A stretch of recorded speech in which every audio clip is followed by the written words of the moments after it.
Result நாள் ஆகுது. But ஆனாலும் கவர்னரையும் தனிப்பெரும் கட்சி தலைவர்கள் போய் பார்த்துட்டு தானே இருக்காங்க.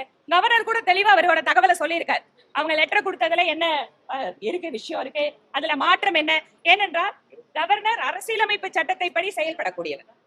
அரசியலமைப்பு சட்டத்துல என்ன சொல்லி இருக்கோ அதை தான் கவர்னர் செய்ய முடியும். அதனால இதுல விருப்ப வெறுப்புகள் அப்படிங்கிறது எதுவும் கிடையாது.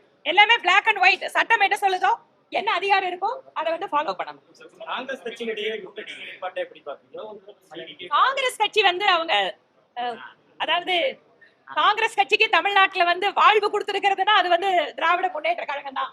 இன்னைக்கு வந்து ஒரு கூட்டணி தேர்தல் முடிவுகள் அறிவிக்கப்பட்டு கொஞ்ச நாளுக்குள்ளேயே வந்து காங்கிரஸ் இந்த மாதிரி நிலைப்பாட்டை எடுக்கிறாங்கன்னா எந்த அளவுக்கு காங்கிரஸ் வந்து திமுகவுக்கு துரோகம் பண்றதுக்காக கூட இருந்திருப்பாங்க.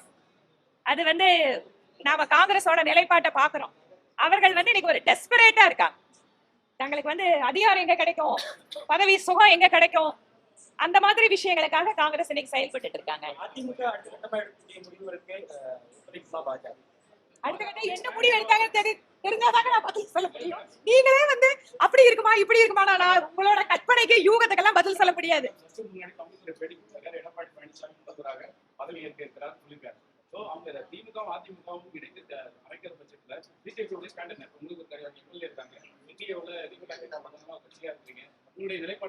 என்னோட நிலைப்பாடு இதுல எதுவும் இல்ல. அன்லஸ் அதர்வைஸ் எங்களோட கட்சி தலைவர்களோட யாராவது பேசினாலும் ஒழிய கட்சி தேசிய எங்களுக்கு தேசிய கட்சிங்க. நாங்க என்ன மெட்ராஸ் கமலாலயத்தில் உட்கார்ந்தா முடிவெடுக்க முடியும்? எனக்கு எதுவும் தெரியாது. இதுல என்டிஏ பொறுத்த வரைக்கும் எங்களுக்கு இதுல எந்த விஷயத்திலேயே தகவல் தெரியாது. நீங்க சொல்ற மாதிரி அது நடக்குமா இது நடக்குமா இப்படி நடக்குமானா இந்த நடக்கும் நடக்காதுக்கெல்லாம் பதில் சொல்ல சாலிடா ஏதாவது ஒரு விஷயம் முடிவாகி அதுக்கப்புறம் எங்களோட கட்சியோட தேசிய தலைமை சொல்றதுக்கு தகுந்த மாதிரி தான் நாங்க சொல்ல முடியும். அதுக்கு கட்சியோட தலைமை என்ன முடிவு இருக்குதோ அதை தான் நாங்க சொல்ல முடியும். பெரும்பான்மை நிரூபிக்கக்கூடிய இடம் சட்டப்பேரவை தான். ஆளுநர் மாளிகை இது அது யாரு மாற்று கருத்தே இல்லைங்களே. ஆனா அதுக்கு முன்னாடி வந்து அவங்க சட்டப்படி கவர்னர் கேட்கிற டாக்குமெண்ட் கொடுக்கணும் இல்ல, அதுல எல்லாம் மாற்று கருத்து. ஒரு கட்சி வந்து பெரும்பான்மை நிரூபிக்கிற இடம் சட்டப்பேரவை தான். அது உச்ச நீதிமன்றத்தோட தீர்ப்புல இருக்கு. அதுல எல்லாம் மாற்று கருத்து இல்லைங்க. பட் இன்னைக்கு கவர்னர் என்ன கேட்கிறாரு, ஆதரவு கடிதங்கள் தேவைப்படக்கூடிய ஆதாரங்கள் இதுதானே கவர்னர் கேட்கிறாரு. இது கூட கேட்க கூடாது அப்படின்னு எப்படி சொல்ல முடியும்? அதுதாங்க இன்னைக்கு கவர்னர் சொல்லியிருக்காரு.